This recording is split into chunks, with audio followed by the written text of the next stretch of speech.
and to the republic for which it stands, one nation, under God, indivisible, with liberty and justice for all. This meeting is held in accordance with the Freedom of Information Act. The news media has been notified, and a copy of the agenda has been made available to the public.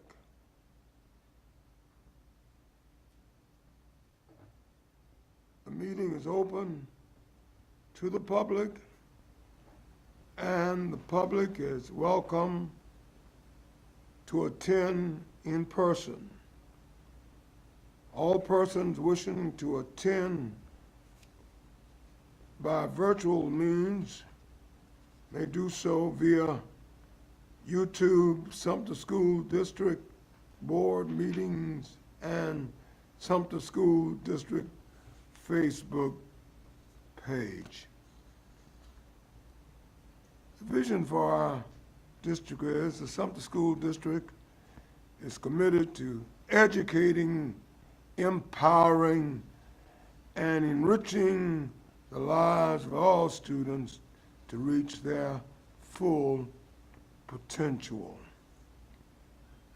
Our mission, Sumter School District is committed to providing a safe, nurturing, and high-quality educational environment that supports diversity and equips students for local and global success. Members of our board are Bonnie S.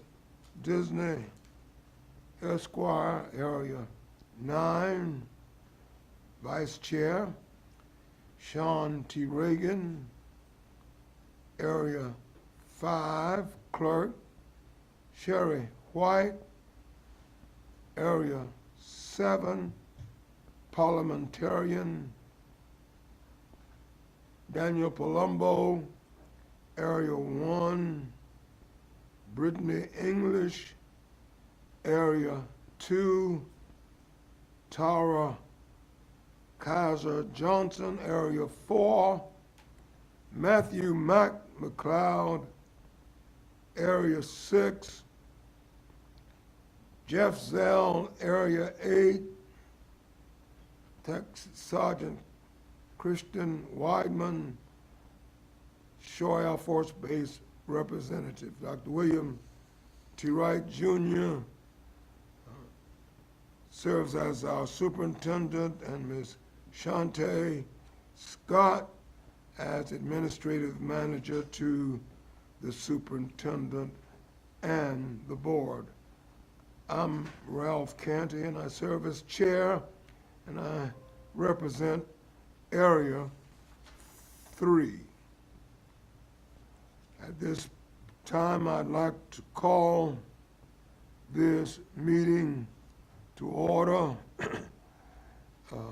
I don't think it's a surprise to anyone that the meeting is for the expressed purpose of adopting the budget for fiscal year 23-24.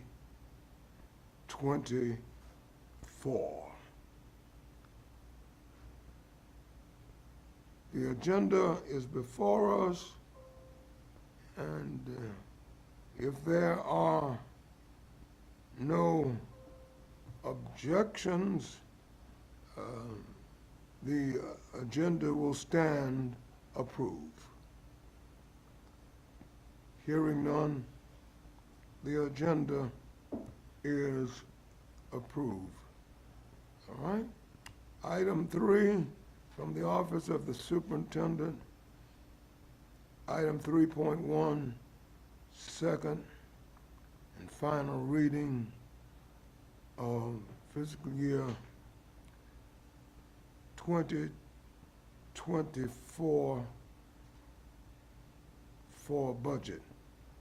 Ms. Spellman, if you don't mind, I do have a question before we do this reading.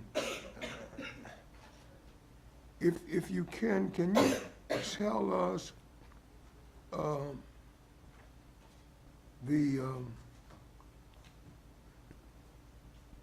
for the month of June, as we came into the month of June, what our balance was, our general balance was in all accounts, the Oh, total? no, I haven't prepared that report yet. You're talking about as of today, June 28th, Yeah. where we are in revenue and expenditures? Yeah, No, I will present that at July 17th when the month completely closes Okay. and when the payroll for the 30th posts.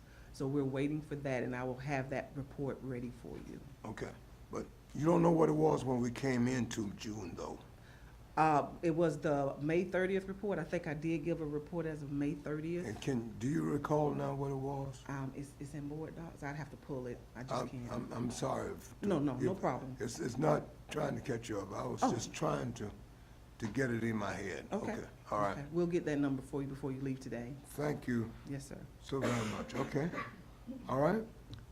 I think we're in your hands now. Okay. Mhm.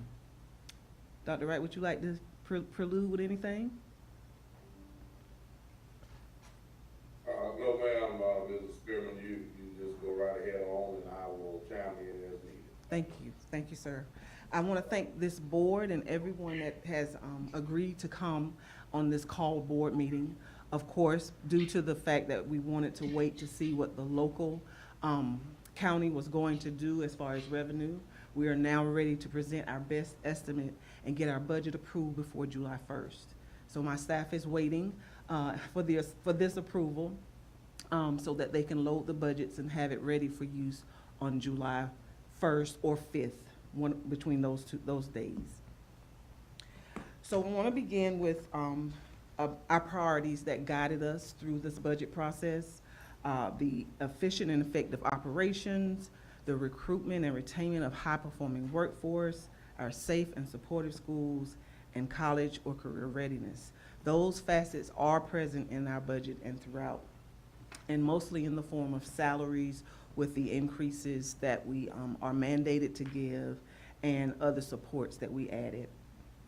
I also wanted this body to just reflect on how swiftly this budget process went and all the pieces that were involved. On May 22nd, we did our first reading. This was our first reading where we only identified the incremental increases that we could identify by talking with every single school and every single administrator. And so by covering every person in the district, we were able to get an idea of what those incremental costs were.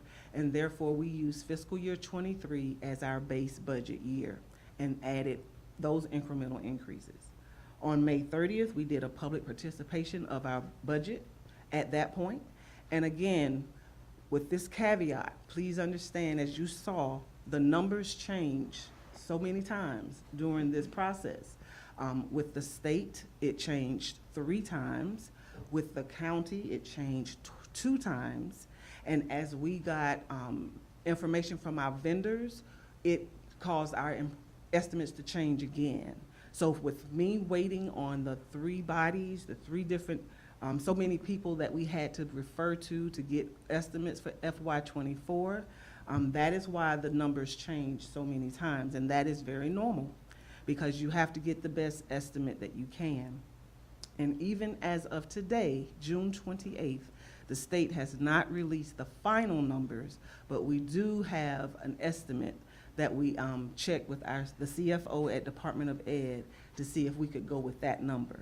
So again, the numbers will change. They will change even after you approve this budget because the state allocation changes with the 45th and 135th day numbers.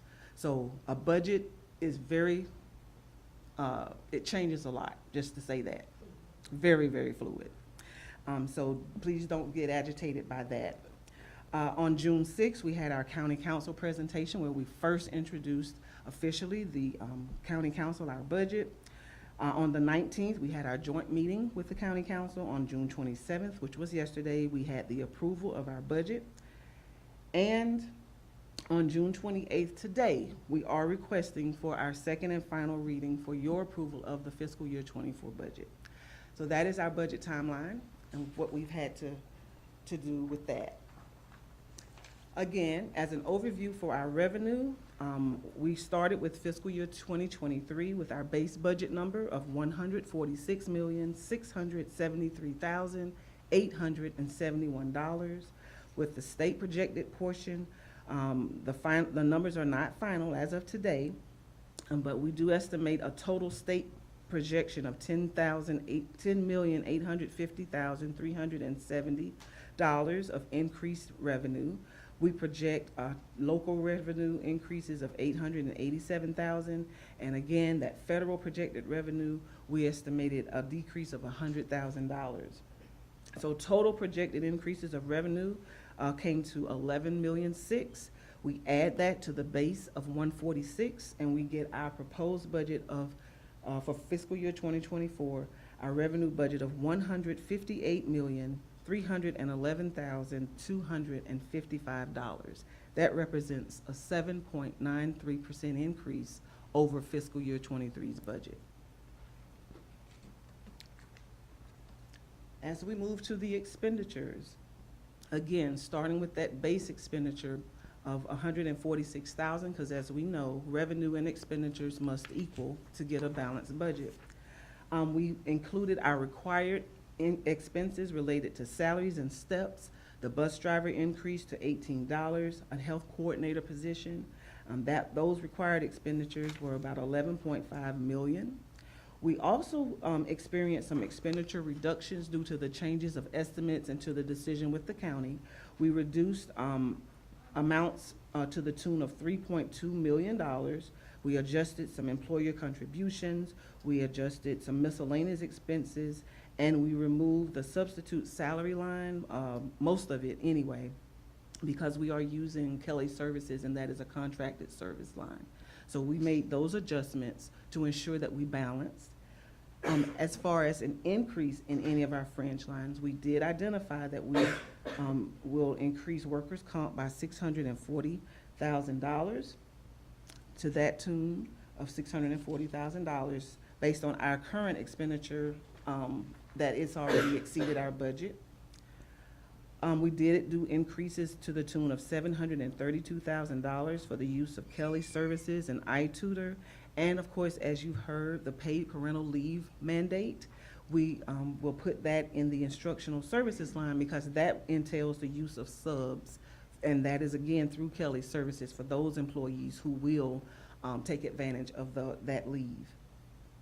We have contracted nurses increase. We saw a really big increase in the use of our contracted nurses to the tune of almost $500,000. An increase in our audit services, $11,000. Our property insurance, $99,500. Travel requests for $15,000. Increase in technology services with our IT department with all of the software throughout the district, $508,942. Increase in printing and binding by $1,000. We also estimate $134,973 in professional services such as our security at the schools. Increase in supplies to the tune of $150,000. Increase in tech and software supplies specifically to the tune of $10,500. And then an increase in energy costs, $550,000. These costs identified represent an increase of expenditures to the tune of 11.6. Again, adding that to our base of 146, we have a proposed expenditure budget piece of $158,311,255. To this board and to our superintendent, we have a balanced budget where our revenue and expenditures equal. The next slide simply shows what percentage that we receive from the different pots of revenue. And as you can see, overwhelmingly, we get 77% of our revenue from the state lines, the state revenue lines. And those lines are identified on the proposed budget form that I provided you. to show those increases and to show the sections of revenue and expenditures.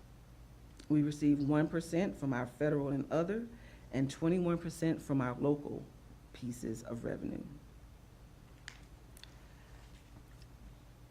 As it relates to our proposed expenditure portion of the budget, overwhelmingly, 85.48% of our expenditures represented by salaries and fringe.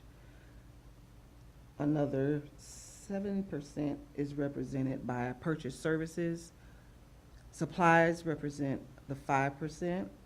Dues and fees represent by 2% and 1%, and then transfers 2.36%. And so again, total expenditures agree at $158,311,255. As it relates to the budget report that I provided, the proposed general fund budget, I just wanted to point out the information and what we expected. As far as the local revenue, the ad valorem line of taxes, which includes expected delinquent, we have got this, estimate from the county. The $415,000 increase represents the growth rate. So that is the portion that is showing as increase. Our revenue in lieu of taxes, this is monies that comes through the county to us on our behalf. They would remit to us. They expect a $15,000 increase. The interest on investments is our fund that we maintain, and it was based off of this current year that we exceeded that $43,000, and we wanted to report an increase of $357,000 more to expect over the 43. And then miscellaneous local revenue performed very well this year as well. We expect an extra $100,000 to the tune of $200,000 for the year. Those amounts, of course, came between us and the county, those estimates. As we go to state revenue, this is monies that are expected from the state, but some lines of this money comes from the state to the county to us. And that is represented by the the local residential property tax relief, of course. That is expected to have no increase. Our homestead exemption is expected to remain the same at $1.5 million. Our property tax relief, this number came from the Revenue and Fiscal Affairs Office. They expect us to have a $2.3 million increase. That money, again, comes from the state through the county to us. People on behalf payments, this is a credit that we receive each year on our the retirement and benefits that we submit each pay period. And that is also expected to come in at about $970,000. Again, this number remains pretty constant from past years. Our merchants inventory is expected to remain the same at $564,000. Our manufacturers depreciation reimbursement, again, comes through the county to us. They're expecting a $105,000 increase. Our other state property tax is expected to increase at $95,000 from the county. They expect $170,000 for the year. Every other line item remains the same. So this represents the $10.8 million in state revenue that we expect. The federal revenue, again, we expect a decrease of $100,000. This is the military, the forms that we get from military families in our area, and we pretty much collected about $280,000 this year, so we're going to lower that estimate by $100,000. And any transfers from our indirect costs, these are grants that have indirect cost rates that we can take a piece of the grant for housing it here in our district and put it in our revenue to use in our general fund. We will keep that constant at $1.2 million. And so this represents the revenue and how it comes into us to the tune of $11,637,384 in additional revenue. And as far as the expenditures, I cannot go above the amount of expenditure of revenue that we expect. So I have to decide on what is important. Those priorities drove my decision. And estimates that kept changing, they drove my decision. And so to ensure that we did the retaining of employees, the recruitment of employees. I wanted to make sure that anything that dealt with salaries that we kept as much as we could. And definitely the mandates we have to regardless. And so that's what we did.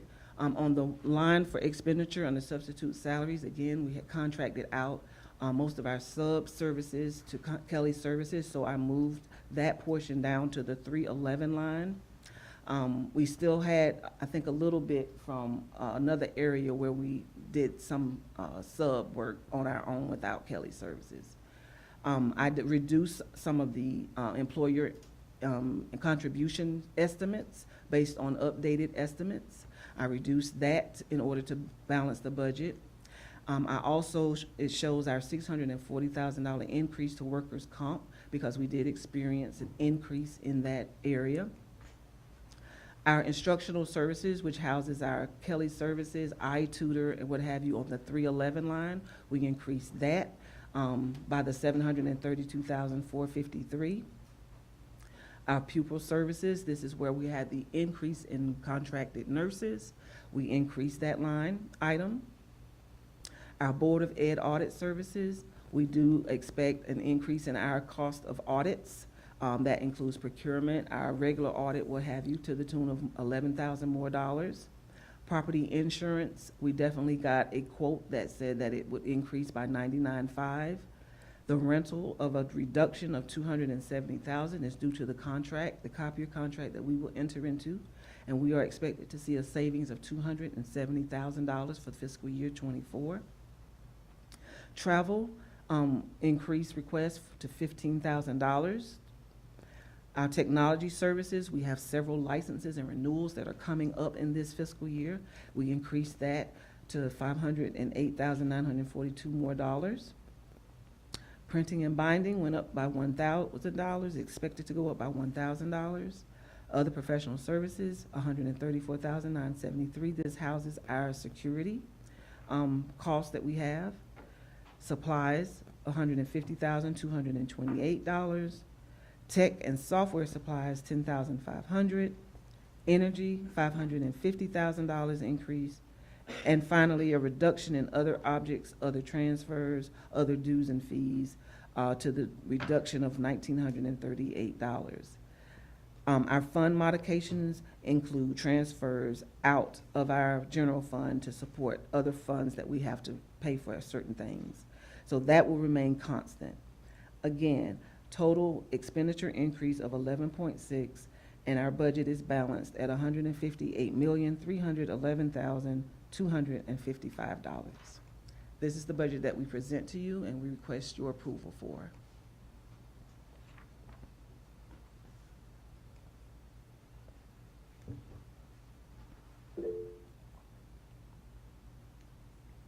All right? Chair, I have a question. Oh, okay. Any discussion? Yes, sir. Ms. Spearman, line item, I think is 332, travel. I heard you mention that, but did you mention that there's gonna be a $15,000 increase in travel?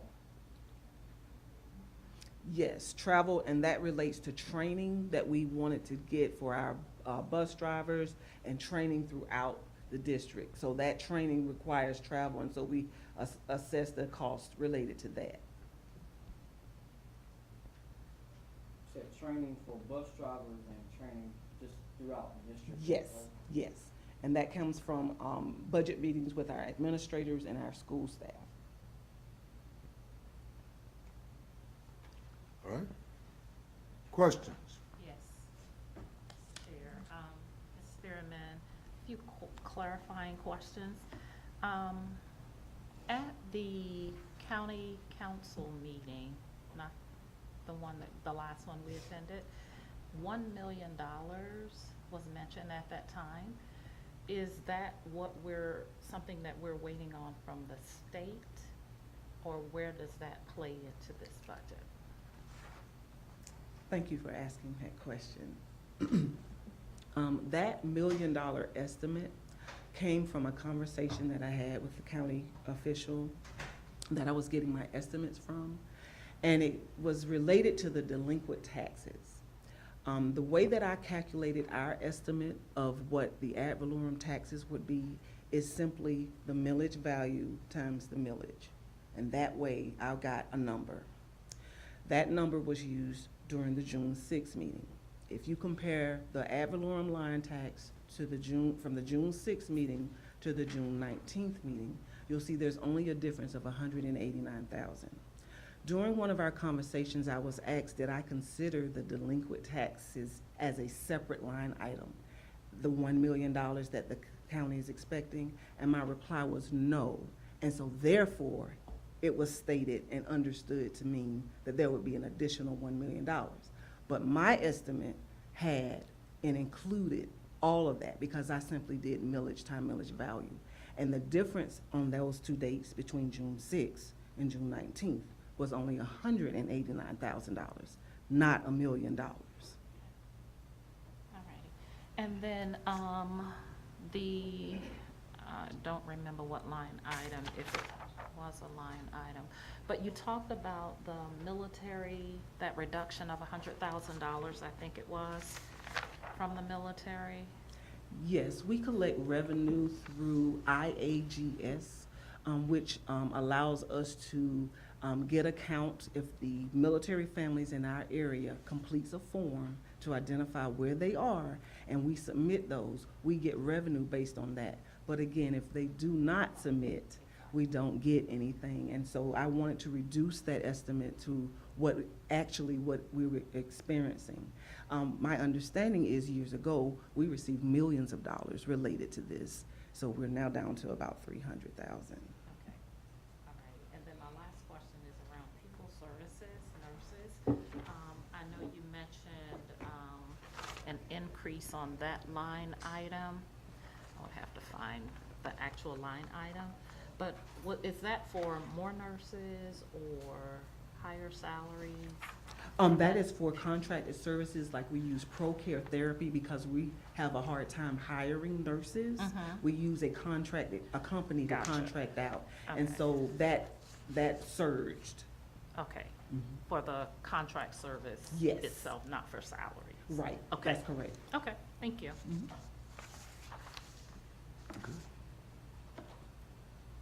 Are there any other questions?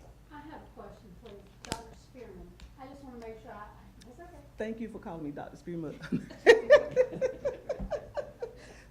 Sorry. I just wanted to clarify. The $1 million increase was not a real $1 million increase. Absolutely not. All you have to do is compare the June 6th report Right. to the June 19th, and you'll see it wasn't. Okay. Good. Thank you. Dr. Kenny, Dr. Wright has something. Dr. Wright?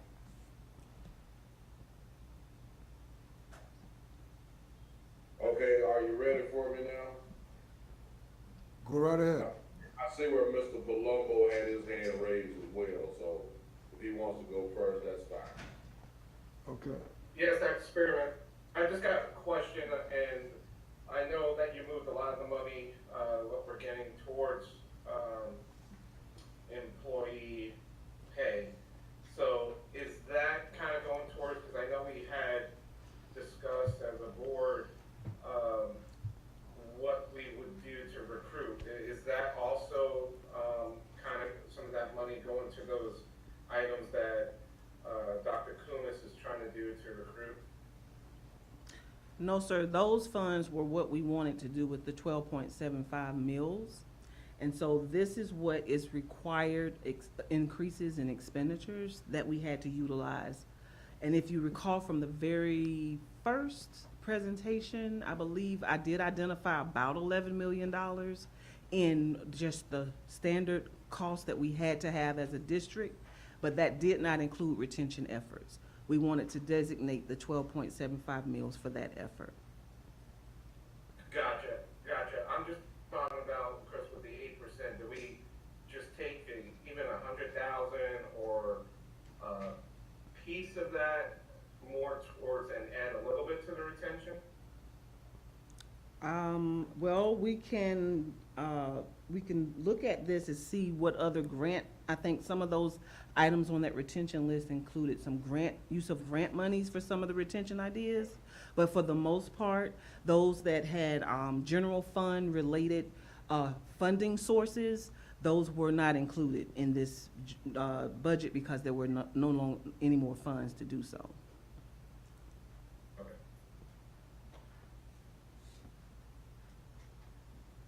That prompts another question from me, I'm sorry, clarification. So the first four line items, which are five, I'm not counting overtime and substitute salaries here, but the first four line items have increased, and those are based on the mandated increases? Yes, And ma'am. what we have said that we would do already for retention, not the extra retention effort that was expected with the increased millage. That's correct.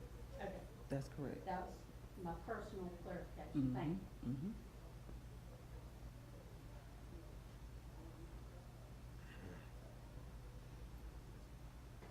All right, are there any other board members with questions?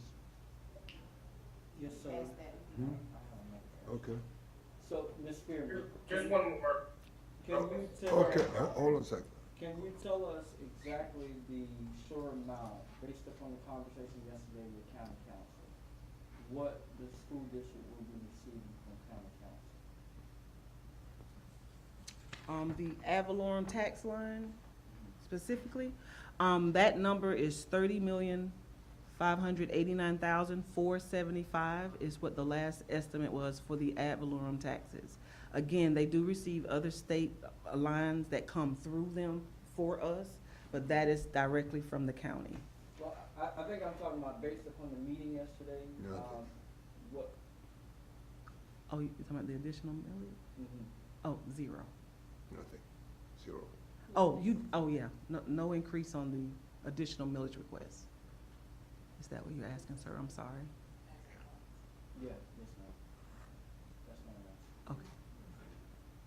Okay. I have one more question, especially if, are we looking at, just for planning purposes for next year, of course, with an increase, with revenue, potentially an increase in revenue, can look at just, for next year, taking, if whatever extra money that we do get, put that towards retention for next year for planning purposes?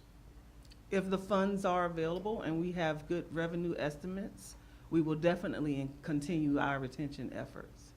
I believe that, I spoke for Dr. Wright, but I believe that that's what we would do if we have, after the mandates, because remember, we do have unfunded mandates. And so that's what's eating up our general fund dollars is our unfunded mandates. And my goal to, after this budget is loaded, is to present this body with the unfunded mandates that we have. Gotcha, okay. Mr. Palomo, if I may piggyback on that question, we are going to have to continue to meet probably at work sessions to find alternative ways to make sure that we are remaining competitive. You know, we asked for and did not receive what we wanted to try to get those efforts started up last night. That does not mean that we won't continue to try to fight to make sure that we're competitive, because right now, as you'll hear in a couple of minutes, we are not competitive, and so the answer to the question is everything is on the table in terms of what we want to look at and try to make sure that we're providing to our families, our families in terms of students that are served, but in this particular conversation, also our staff members, particularly those who are dedicated to our business and have been a part of what we've been trying to do for years and years and years. And we are not compensating them adequately in the Sumter School District. So I'm not going away because I got a defeat last night, I'll just say it that way.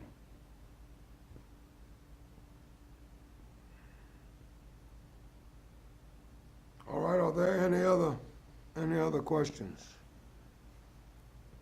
I have another question. Yes. Ms. Spearman, just for clarification, so we're going to be able to still give the retention stipends to all employees moving forward into the school year, I guess in October whenever we plan. That is correct. We are going to be able to do that because that will be an accrual to FY '23. That will have nothing to do with FY '24 expenditures. Okay. It was declared in the fiscal year '23, so that's the year that you charge it to. And so we will be utilizing that Okay. and paying for that. And if I can follow up on that, that is already voted upon by the Board of Trustees and certainly approved, and we're prepared to do that at the appropriate time that we set out and you all approve.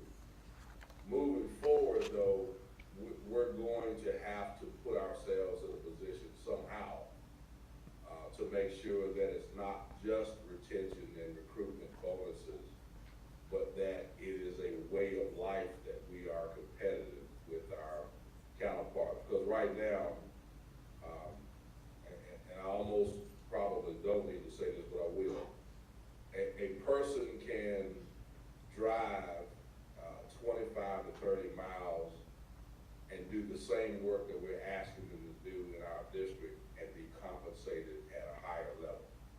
So we're going to have to make sure that we become competitive if we really believe that we want the best for our students and staff.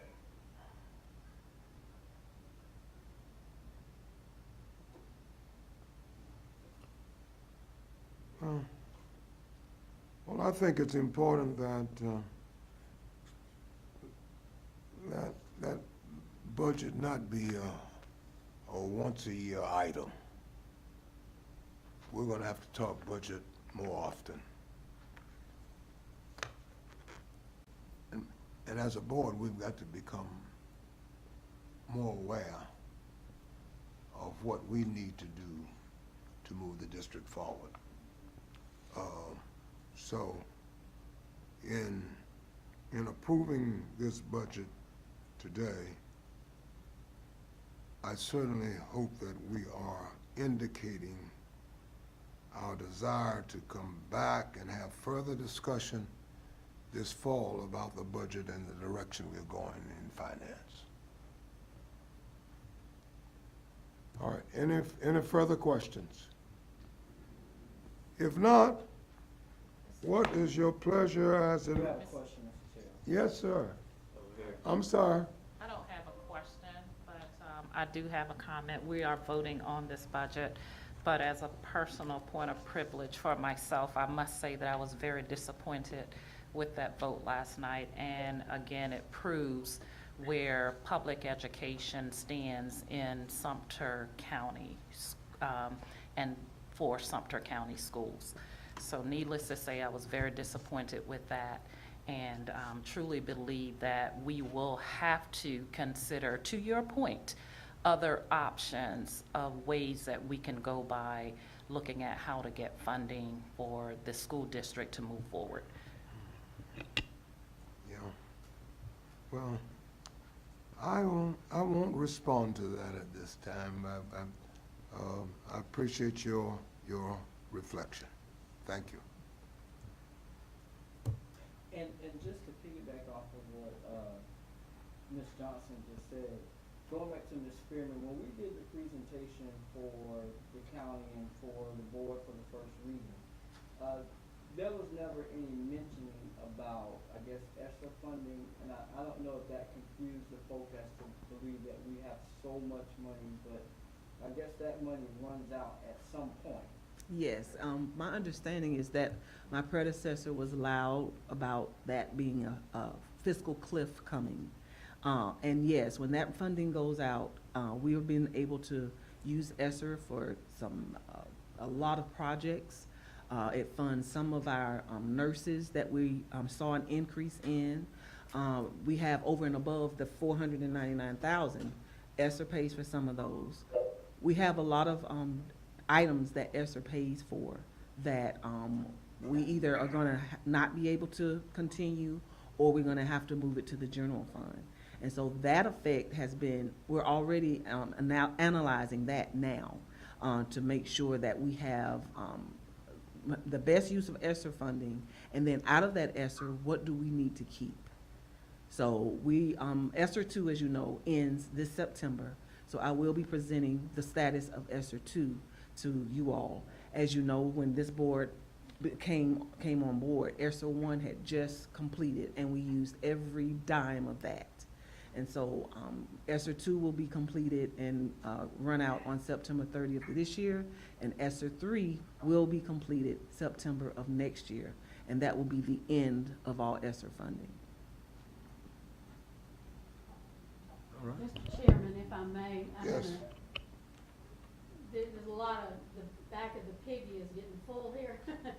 But kind of based on what you said, as well as Ms. Cowser-Johnson and Dr. Reagan, I think we need to be more proactive during the coming year, where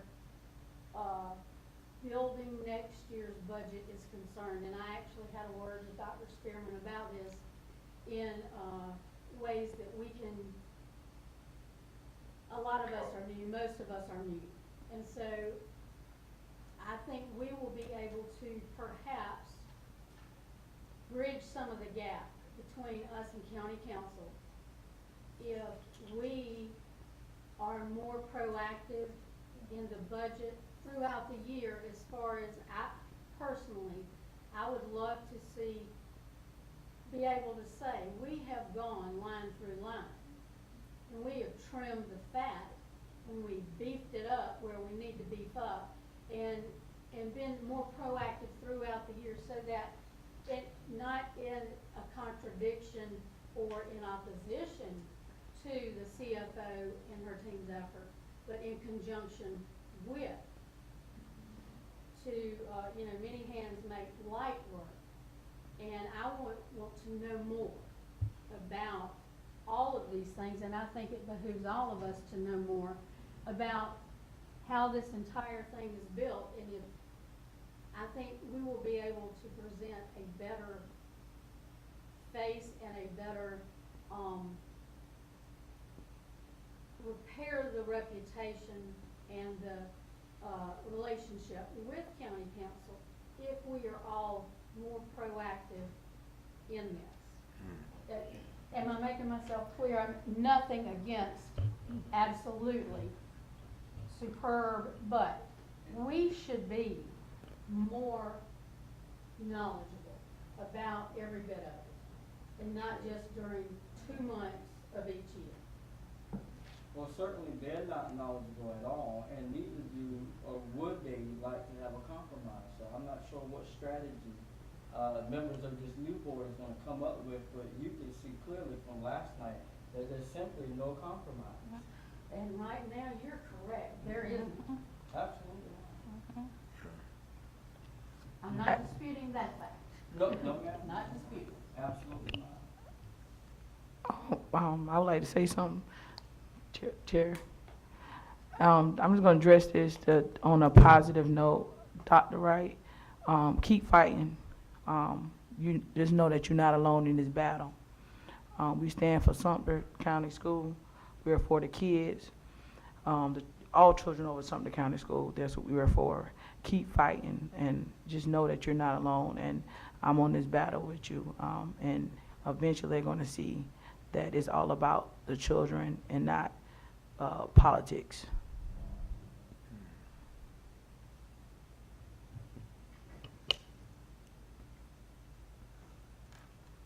All right. Are we ready for the vote now? Mr. Chair, before we do that, I would love the opportunity to have a few comments.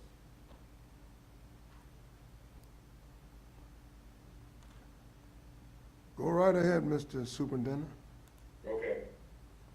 First of all, I appreciate the opportunity to engage in a little bit of dialogue. I promise you I won't be long. To quote a former advisor of mine when I was going through my doctoral studies, I will be brief but brief. Just as is the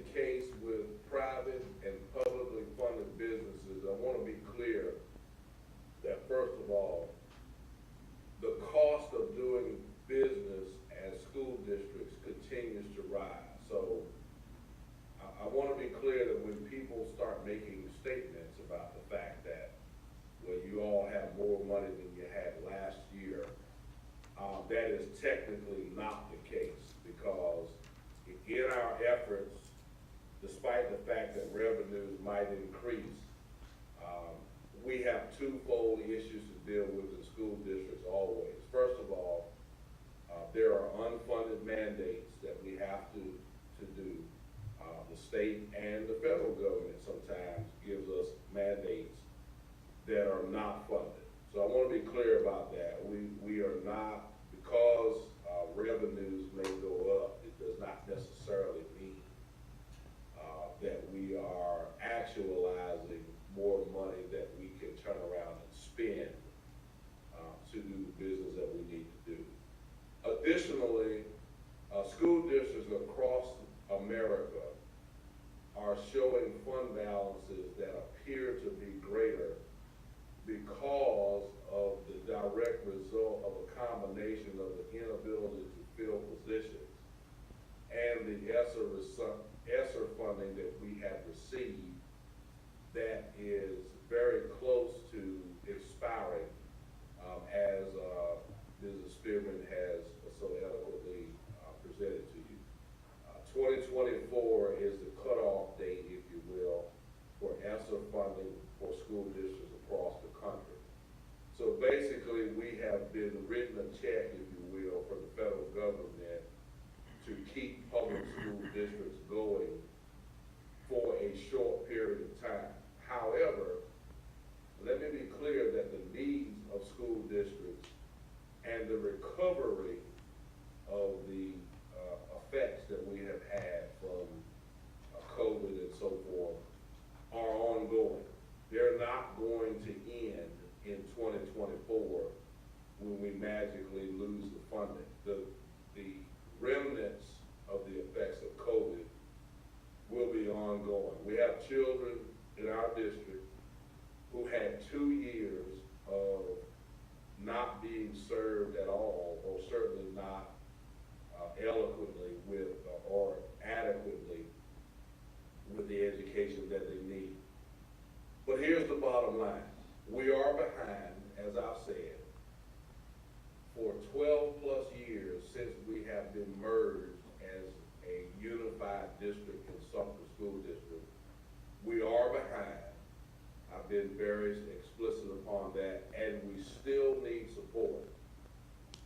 And definitely, if we are ever planning to move forward, at some point, if our community expects better, and I know they do, there must be an investment in education and educators.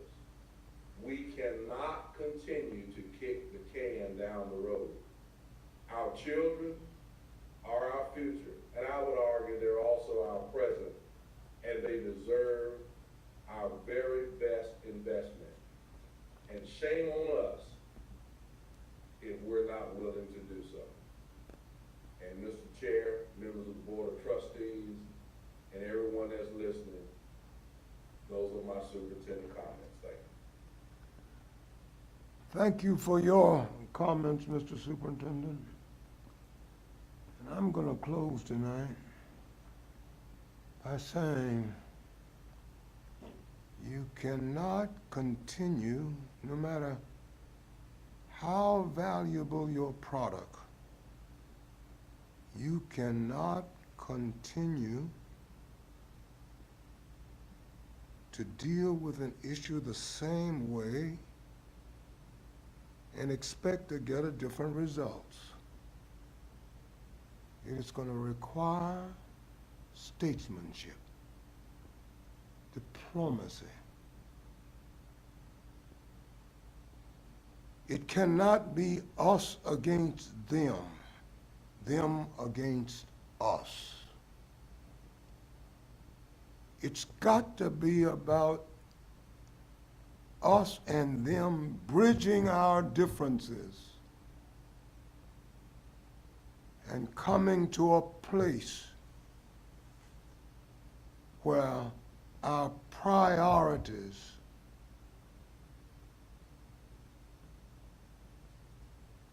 are embraced by not only county council in this district, but by this total community.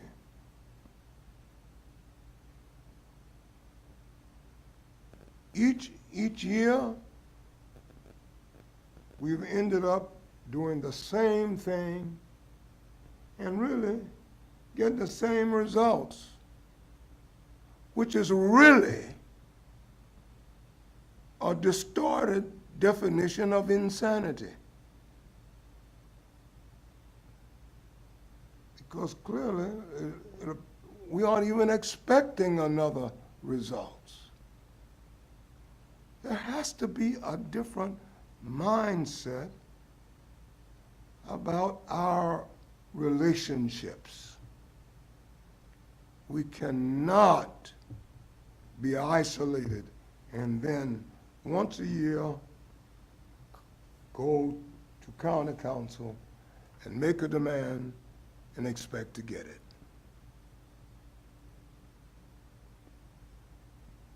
It takes diplomacy. It takes relationships. And I think you're exactly right, Ms. White. We've all got to be proactive. And we've got to be building on those relationships all year long. And the more information we get, the more information we need to be sharing.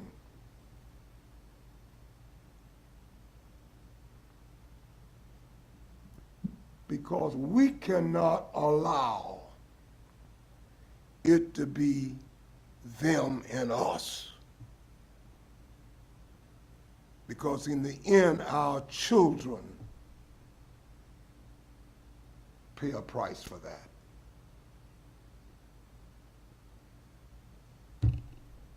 What's your pleasure? Mr. Chair, if I might, I'd like to add one thing to what I just heard, if I may. Can we take a vote? Can we hear what he's got to say? Can we take a vote? I'd like to hear what he's got to say, Can we take a vote? as soon as we hear what he's got to say. Is anybody- I'm asking for a vote. Anybody here object to hearing the superintendent? I would like to hear what he has to say. Thank you.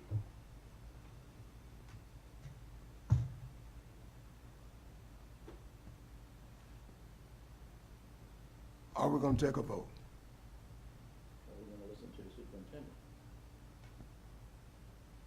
We hired the man to run the district. I'd like to hear what he's got to say.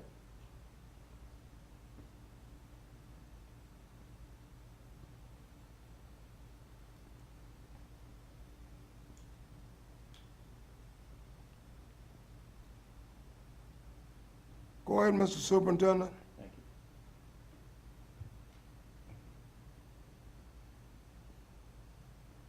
you. Mr. Chair, I just briefly, I want to make sure that we understand that we have used the word relationships over and over tonight. Relationships between the county council and school board. We've used the word relationships when it comes to many things that are of a political nature. Let me explain to you and all of you that are listening what the most important relationship is. We are all charged, whether we are on the county council, whether we are on the board of trustees, whether we are teaching in the classroom, whether we are elected as the superintendent of schools. The most important relationship that we have as human beings, not even educators, but human beings on this earth, is to cultivate and make sure that we are preparing the next generation of young folks to be great. And all of the work that we do on a daily basis, whether we are an elected official at the national, state, or local level, Board of Education member, superintendent, custodian, whatever we do, if we're involved in helping young people, we should keep that at the forefront. And unfortunately, many of the conversations that we have had over the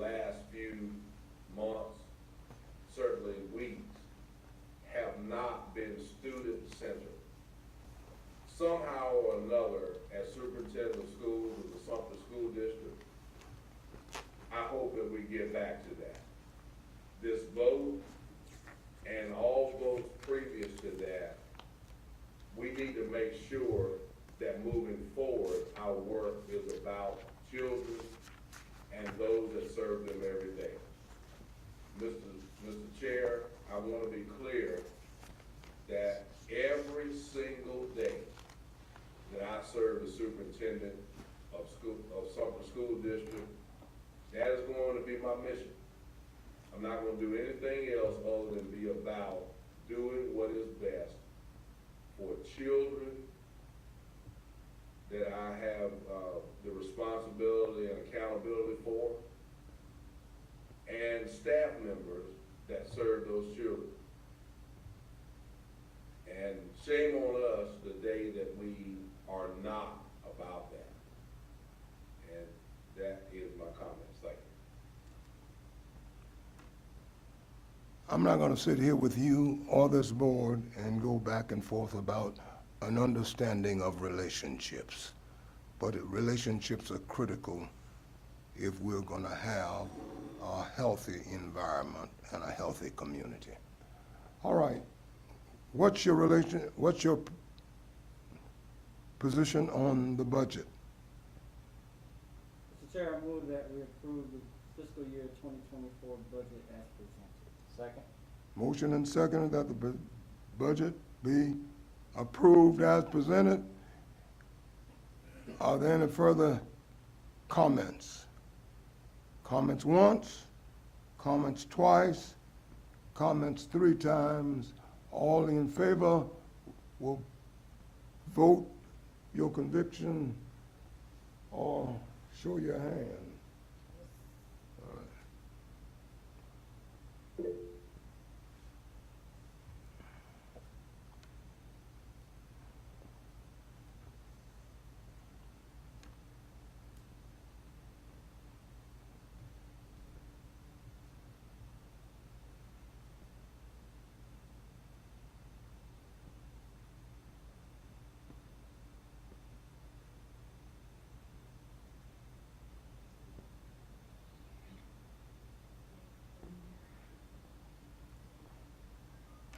Mrs. Disney, trustee Disney?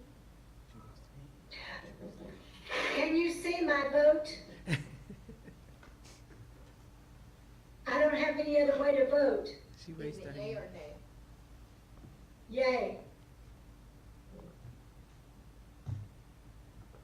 Okay. Vote passes.